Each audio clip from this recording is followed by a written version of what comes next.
Starter summer single দেখে starter summer single দেখে প্রেমের ছোড়াছুড়ি হায় রে কি যে করি হায় রে কি যে করি আমি ডানা কাটা পড়ি আমি ডানা কাটা পড়ি সেলফি নিত। আরে শিফা, কোথায় যাচ্ছিস? দেখে তো মনে হচ্ছে অনেক রঙে আছিস। তা এত রং তোদের কোথা থেকে আসে শুনি? আরে আরে বাঘিনী ভাবি যে এবার আমাদের জমিতে অনেক আখ হয়েছে, আখ বিক্রি করে আমরা কোটিপতি হয়ে যাব। ভাবছি এবার আখ বিক্রি করে পার্লারে যাব গো, অনেকদিন রূপচর্চা করিনি। আরে হ্যাঁ, যাচ্ছিস যা, তবে গান গেয়ে আমাদের কান ঝালাপালা কেন করছিস? আমাদের জমিতেও তো আখ হয়েছে, কিন্তু আমরা তো তোদের মতো এত রং নিয়ে ঘুরি না, আর গান গেয়ে গিয়ে অন্যের কান ঝালাপালাও করি না। যত সব। আচ্ছা বাঘিনী ভাবি, তোমার মনে কি এত রং আছে নাকি যে তুমি গান গাইবে? আর তুমি কি আমার মতো এত সুন্দর গান গাইতে পারো নাকি? তুমি জানো আমি না এবার প্রতিযোগিতায় অংশগ্রহণ করেছি, এবার না আমি পুরস্কার নিয়ে আসব। একদিকে আখ বিক্রি করে কোটিপতি হব, আর অন্যদিকে গান গেয়ে বিশ্ব জয় করব। ওগো একটু তাড়াতাড়ি করো না গো, আজকে অনেক রোদ উঠেছে, আমি যে রোদে আর দাঁড়াতে পারছি না, আমার ত্বকটা যে পুড়ে যাবে। আবার এই আখগুলো নিয়ে তো তোমার সাথে বাজারেও যেতে হবে। চলো চলো তাড়াতাড়ি চলো। এরপর মিসকে শিয়াল ও শেফা শিয়ালিনী আখগুলো নিয়ে বাড়ির দিকে চলে যায়, এবং তারপর মিসকে শিয়াল আখগুলোকে কেটে বাজারে গিয়ে বিক্রি করে। আসুন আসুন, রস খেতে চলে আসুন। কে কোথায় আছেন? দাদারা দিদিরা, আখের রস খেতে চলে আসুন। একবার খেলে বারবার খেতে চাইবেন।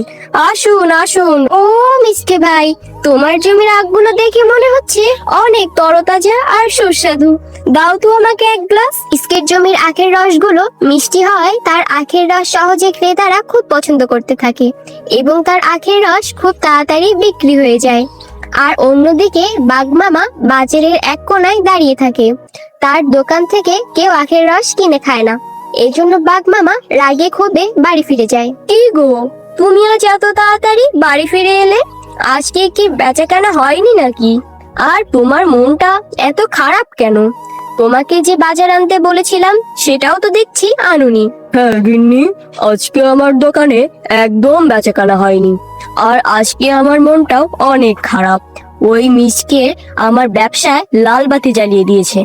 আমার কাছ থেকে আর কেউ আখ কিনে খায় না, সব ক্রেতারা ওই মিসকের কাছ থেকে আখ কিনেছে। হ্যাঁ গো, ওই মিসকে আর শেফা শিয়ালিনীর অনেক বার বেড়েছে। ওদের জমিতে দুটো আখ ফলিয়েছে বলে ওদের অহংকারে আর মাটিতে পা পড়ছে না। জানো, আজকে ওই শেফা আমাকে জানা তাই করে অপমান করেছে গো। তুমি চিন্তা করো না গো, একদিন আমরা ওদের উচিত শিক্ষা দিব। ওদের জমিতে দুটো আখ ফলিয়েছে বলে ওদের অহংকারে আর মাটিতে পা পড়ছে না। তুমি চিন্তা করো না, যে আখের জন্য ওদের এতবার বেড়েছে, সেই আখই আমরা ওদের জমিতে আর রাখবো না। ওদের আখের জন্য আমাদের আখের ব্যবসায় লাল বাতি জ্বলছে, আমরা আর ওদের আখের রস বিক্রি করতে দিব না। ওগো, আমার মাথায় একটা বুদ্ধি এসেছে। আজকে রাতে আমরা ওদের আখের বাগান থেকে সব আখ চুরি করে আনবো, তারপর দেখি ওদের এত অহংকার কোথা থেকে আসে। তাহলে ওই মিচকে আর আখ নিয়ে বাজারে গিয়ে বিক্রি করতে পারবে না, আর আমাদের আখগুলো সব বিক্রি হয়ে যাবে। হ্যাঁ গিন্নি, কথাটা তো তুমি মন্দ বলনি, তোমার মাথায় তো দেখছি অনেক বুদ্ধি। তাহলে চলো আজকে রাতেই আমরা মিশনটা শুরু করি। ওই মিচকের জমি থেকে সব আখ আজকে আমরা চুরি করে আনবো, তারপর দেখি ওই মিচকে কিভাবে বাজারে গিয়ে আখ বিক্রি করে। এরপর সেই রাতেই বাঘ ও বাঘিনী মিচকের জমিতে আখ চুরি করতে যায়। ওগো চলো চলো, আমার যে খুব ভয় করছে। একেতে অন্ধকার রাত, তার মধ্যে আমরা এসেছি চুরি করতে। এবারে চলো আমরা বাড়ি ফিরে যাই। যদি কেউ দেখে ফেলে তাহলে আর মান সম্মান কিছুই থাকবে না। আমি তো তখন ঠিকই বললাম, কিন্তু এখন দেখছি আমার ভয় করছে। চলো আজকে আমরা বাড়ি ফিরে যাই, কালকে না হয় আবার আসবো, এসে আমরা সব আখ কেটে নিয়ে যাব, কিন্তু আজ বাড়ি ফিরে যাই। চলো চলো, আর দেরি করো না, চলো এবার।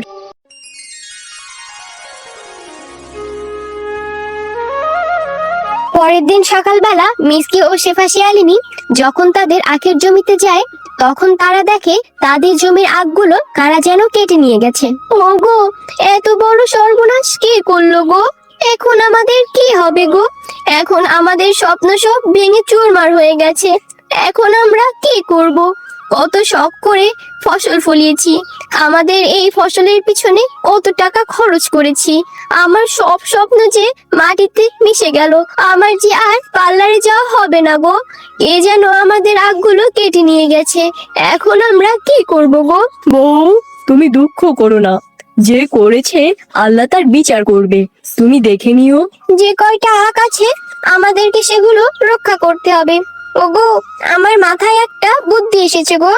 আমাদের বাড়ির সামনে যে পুকুরটা আছে, আমরা সেখানে আখগুলো রোপণ করব। কিন্তু বউ, যে এখান থেকে চুরি করতে পেরেছে সে তো আমাদের পুকুর থেকেও আখ চুরি করতে পারবে। ওখানে কি নিয়ে গেলে কোনো লাভ হবে? আরে মিচকে, তুমি এত চিন্তা কেন করছো? আগে আখগুলো কেটে নিয়ে ওখানে রোপণ করার ব্যবস্থা করো, পরেরটা পরে দেখা যাবে। এরপর আখগুলো নিয়ে তারা বাড়ি গিয়ে রোপণ করে দেয়। ওগো, আমার মাথায় একটা বুদ্ধি এসেছে গো। আমরা এই আখগুলোতে ইলেকট্রিক শক দিয়ে রাখি। যে এই আখ চুরি করতে আসবে সে ইলেকট্রিক শক খাবে এবং আমরা তখন তাকে ধরতে পারবো। তুমি আর চিন্তা করো না গো। হ্যাঁ গিন্নি, তুমি ঠিকই বলেছো, তোমার মাথায় তো দেখছি অনেক বুদ্ধি। আমরা এই আখে ইলেকট্রিক শকের ব্যবস্থা করব, তাহলে নিশ্চয়ই চোর ধরা পড়বে। গিন্নি, চলো চলো, রাত হয়ে গেছে, আমরা আমাদের মিশনটা শুরু করে দেই। ওগো, আমার শরীরটা আজ ভালো লাগছে না। তুমি বরং আজকে একাই যাও। সাবধানে যেও গো, কেউ যেন আবার দেখে না ফেলে। ওরে পাজি মিচকে, তুই তাহলে সব আখ কেটে নিয়ে গেছিস? ঠিক আছে, তুই কেটে নিয়ে লুকিয়ে কোথায় রাখবি? নিশ্চয়ই তোর বাড়িতেই রেখেছিস। আমি তোর বাড়ি থেকেই সব আখ চুরি করে নিয়ে আসবো। হা হা হা হা। ওরে পাজি মিচকে, তুই তাহলে বাড়িতে তোর পুকুরে আখ চাষ করছিস? ঠিক আছে, কোনো ব্যাপার না, আমি এখান থেকেই তোর সব আখ চুরি করে নিয়ে যাব। ওরে বাবারে, এই যে দেখি কারেন্টের শক দেওয়া। ওরে বাবারে, মরে গেলাম, মরে গেলাম, আমাকে বাঁচা রে, আমি মরে গেলাম, কেউ আছো? আমাকে বাঁচাও। ওরে মিচকে ভাগ্নে আমার, কোথায় গেলি রে? আমাকে বাঁচা। আরে বাঘ মামা, তুমি তাহলে আসল চোর? ছি বাঘ মামা ছি, তুমি এই জঘন্য কাজটা করতে পারলে? উচিত শিক্ষা হয়েছে তোমার, তুমি এবার তোমার শাস্তি ভোগ করো। তো বন্ধুরা, আজকের গল্পটি তোমাদের কাছে কেমন লেগেছে? যদি গল্পটি ভালো লেগে থাকে তাহলে লাইক, কমেন্ট ও সাবস্ক্রাইব করে আমাদের সাথেই থেকো।